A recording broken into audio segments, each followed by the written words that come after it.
हैसियत देखने के लिए क्या करोड़ों लोगों की जान को दांव पे लगा रहे थे क्या?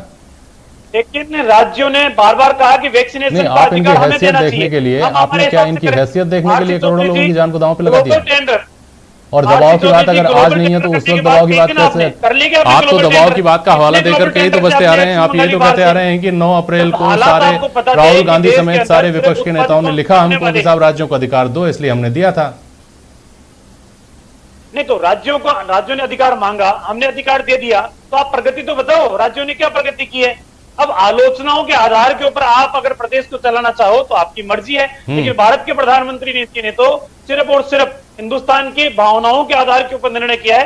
वो 135 करोड़ आवाम की भावनाओं के आधार के ऊपर चलने वाले देश के प्रधानमंत्री जी है और उसी के आधार पर निर्णय किया है, आपके डर से, आपके आलोचनाओं के आधार पर नहीं किया। ठीक है, अवधेशा को दिया। प्रधानमंत्री की चुप्पी जो थी 2 महीने की, जो कहा जा रहा था कि इतने सारे हमले हो रहे हैं प्रधानमंत्री के ऊपर और वो बोल नहीं रहे हैं, उन्होंने रिटेलिएट नहीं किया है, उन्होंने रिस्पॉन्ड नहीं किया है। खासतौर पे बंगाल चुनाव को लेकर के बहुत सारी आलोचना हुई और गंगा में लाशें और ऑक्सीजन की कमी, तमाम तरह की चीज़ें थी, वो नहीं बोले 2 महीने से। और ये उम्मीद की जा रही थी कि आज जब वो बोलेंगे तो बहुत बड़ी बात बोलेंगे। आज उन्होंने जो बोला उसमें बहुत सारे पहलू थे, बहुत सारी चीज़ें थी, लेकिन जो आम आदमी से जुड़ी हुई बातें थी, 2 बातें, एक फ्री वैक्सीन टू ऑल और दूसरी राशन की घोषणा दिवाली तक ज़रूरतमंद तबके के लिए। क्या ये 2 जो घोषणाएं हैं ये इतनी बड़ी घोषणाएं हैं कि तमाम डैमेज को कंट्रोल कर सकें? अवधेशा को दिया।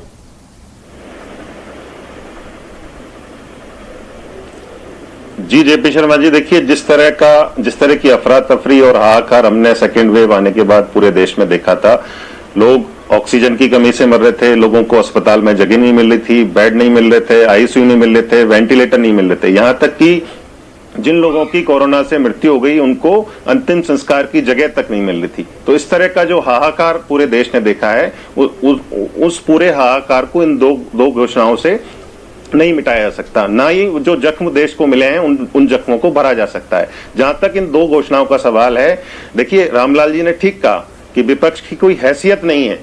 हैसियत है या नहीं है वो तो जनता जाने, लेकिन सरकार विपक्ष की कोई हैसियत नहीं समझती है। ये जो फ्री वैक्सीनेशन वाला फैसला किया गया है, ये किसी विपक्ष की वजह से नहीं किया गया है। सुप्रीम कोर्ट ने जो 3 जून को तीखे सवाल पूछे थे और 2 हफ्ते के भीतर सारे दस्तावेज कोर्ट में जमा करने के लिए कहा था, यदि सरकार देरी करती, जो प्रधानमंत्री ने आज किया है वो नहीं करती, वहां पे दस्तावेज सबमिट करती, तो ये पूरी संभावना थी कि कोर्ट से इस तरह का डिसीजन आता कि आप सबको वैक्सीनेट कीजिए फ्री में और सेंट्रल गवर्नमेंट इसको पूरी कमान अपने हाथ में ले। तो यदि ऐसा होता तो ये बहुत ही खराब स्थिति होती केंद्र सरकार के लिए, उस सरकार के लिए जो अपनी छवि के लिए सबसे ज्यादा चिंतित रहती है। तो इसलिए प्रधानमंत्री ने उससे पहले ही आके घोषणा कर दी है। मेरे हिसाब से अच्छा निर्णय है। ये निर्णय यदि पहले ही हो जाता, जो राज्यों को अधिकार दिए वो नहीं दिए जाते, तो ज्यादा बेहतर होता। मैं वापस आता हूँ आपके पास, अवधेशा को दिया, वापस आता हूँ आपके पास। आरसी चौधरी साहब ये बताइए कि आज फ्री वैक्सीन की घोषणा पर आप कह रहे हैं कि देरी करने के लिए माफी मांगिए। चौधरी साहब आपको आवाज आ रही है ना मेरी? जी आ रही है। आरसी चौधरी जी आपको मेरी आवाज आ रही है? आ रही है साहब, आ रही है। हाँ, तो इनको तो माफी मांगनी चाहिए आप कह रहे हैं, लेकिन मनीष तिवारी कब माफी मांगेंगे? रणदीप सुरजेवाला कब माफी मांगेंगे? टीएस सिंह देव जैसे नेता कब माफी मांगेंगे जिन्होंने वैक्सीन को लेकर शको शुबहा जाहिर किया था? अखिलेश यादव से कब आप माफी मांगने की अपील करेंगे? अरविंद केजरीवाल से कब करेंगे? और प्रशांत भूषण जैसे आदमी स्वनाम धन्य जिन्होंने यही कह दिया था कि जब कोरोना खत्म ही हो गया है तो 35,000 करोड़ रुपए के बजट की क्यों बर्बादी कर रही है सरकार, इन सब लोगों से भी माफी मांगने की अपील करेंगे क्या?